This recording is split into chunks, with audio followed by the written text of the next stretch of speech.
Kung ikaw ay Taurus, para to sa'yo, Taurus. Para sa sign of Taurus, sa lahat ng Taurus, para to sa'yo. Anong inyong situation, Taurus? I need message for Taurus at advice. I need message for Taurus and advice. Para sa Taurus, triumph success. Okay.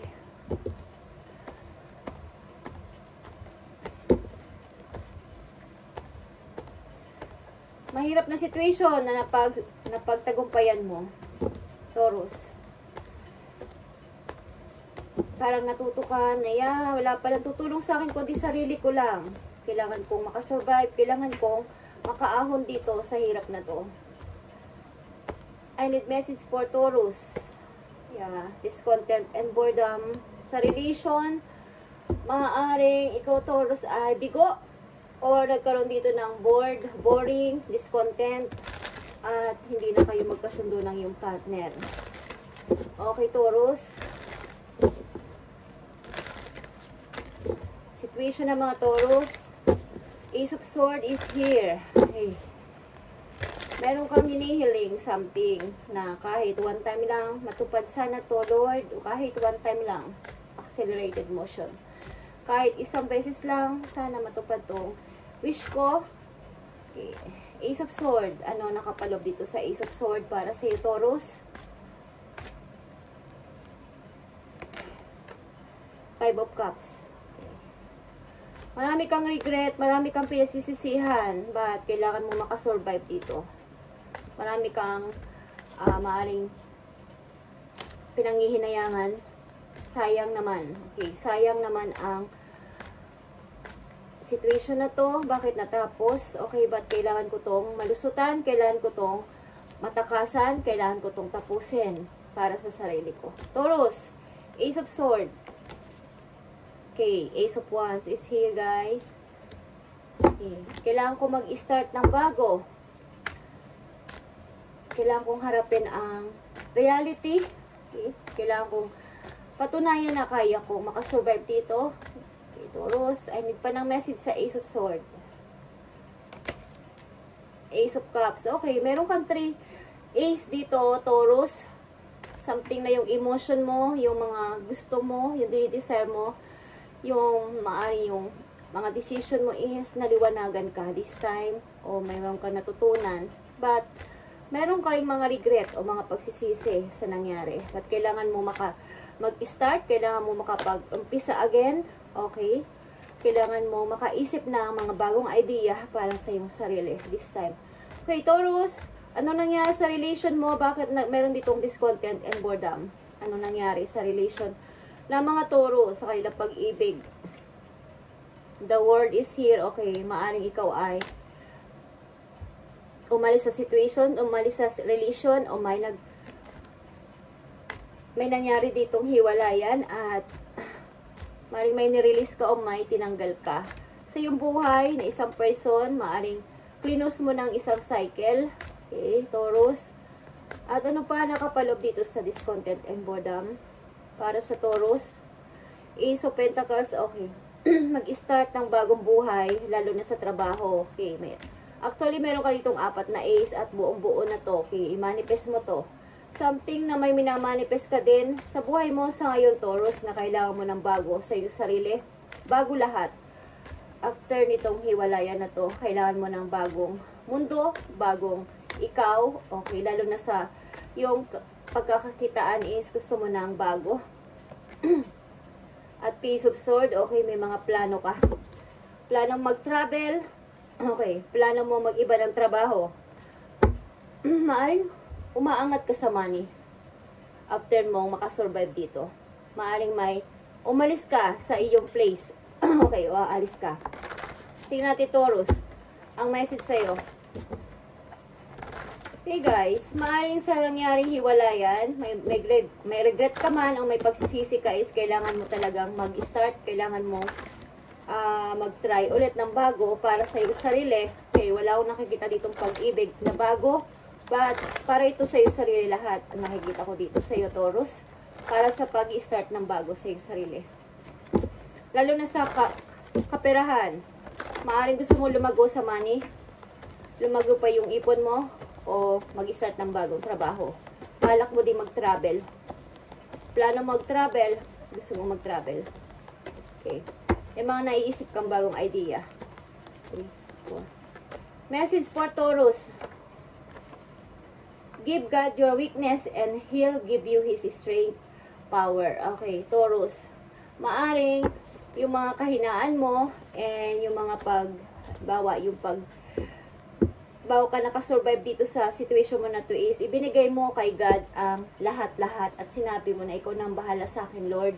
Sa nangyari sa akin, ano mga situation to, Taurus, is pinaubaya mo kay God ang lahat.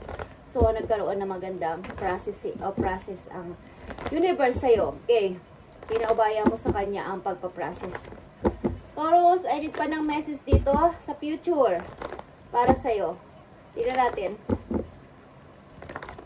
Tingnan natin ang message for you.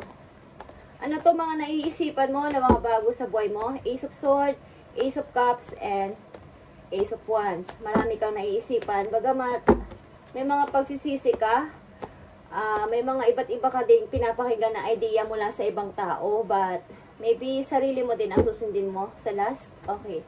Humingi ka rin ng idea sa iba o opinion ng iba. Inihingi mo din. Okay. Titingnan natin to. Taurus, ano tong outcome dito? Ibigay mo ang tamang mensahe. Spirit angels from heaven. Para sa Taurus dito sa Ace of Cups, Ace of Wands, and Ace of Swords. Para sa Taurus. Nakikita nyo to, Taurus. Base chakra is stability, abundance ito. Okay.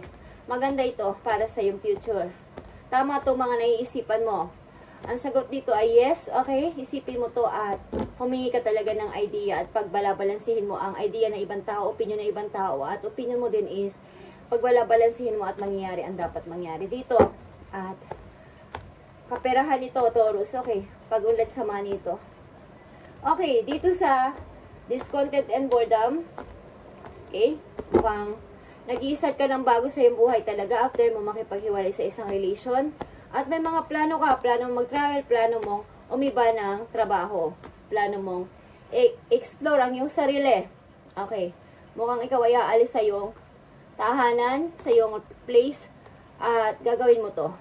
Iiba ka ng landas. Mukhang pipiliin mo ang bagong path ng buhay, Taurus. Okay. Yeah, destiny. Ikaw ay nakadakda talagang umalis. Ito ay destiny, guys. Okay, ito din ay the world. At mayroon ka ditong dalawang the world. Ikaw ay tatanggap ng mga opportunity na paparating. Okay. Tatanggapin mo ang mga opportunity na to na paparating, guys. Maaring may mga opportunity na dumarating. At like I said, ito is number 10 is 1 is manifest. Okay, manifest your dream. At may dalawa ka dito talagang 1. Ito ay pag-i-start talaga. Okay. Ito ay magician din, guys. Something na mayroon ka talagang pinaplano at pinagbabalabalansihan sa ngayon. Paano ka uulad sa iyong sarili after ng mga pagsubok at after ng mga hirap na naranasan mo sa situation mo. Okay. Wala akong nakikita ditong pag-ibig. Okay. About ito sa iyong pagbabago sa sarili mo, pag-unlad sa sarili. Okay, mukhang ikaw ay malinaw na ang kaisipan this time na yung kailangan ko nang isipin ang sarili ko sa ngayon. Okay, isipin ko muna ang sarili ko lalo na pag-unlad sa money. Okay, at isa pang message for you, Taurus, dito sa inyong reading today. Taurus. Okay, ikaw ay heartbroken, kaya hindi ko pa naiisipan na umibig. Muli, okay, ikaw ay nalulungkot. Sa panahon ngayon, ikaw ay heartbroken. Heartache and loss is here. Feeling mo is mag-isa ka at malungkot. But kailangan kong kumilos at patunayan na kaya kong tumayo sa sarili kong paa at mag-start again. Para sa sarili ko. Something na may natutunan ka sa nangyari. And maraming over ang paparting sa Taurus. Choose wisely sapagkat maaaring ikaw din ay dadalo ng party. Something, party event na dadaluhan mo. May dadaluhan kang party na may makikilala ka dito na pag-ibig. Okay. At yeah, magta-travel ka. Magta-travel ka, Taurus. Okay. Thank you and God bless Taurus at pagpalain ka ni Lord. Nasa iyo na ang 4 na ace. Hawak mo na ang alas at ikaw na lang ang bahala dito kung paano mo to bibigyan ng pagbabala-balanse sapagkat nasa iyo na ang 4 na alas.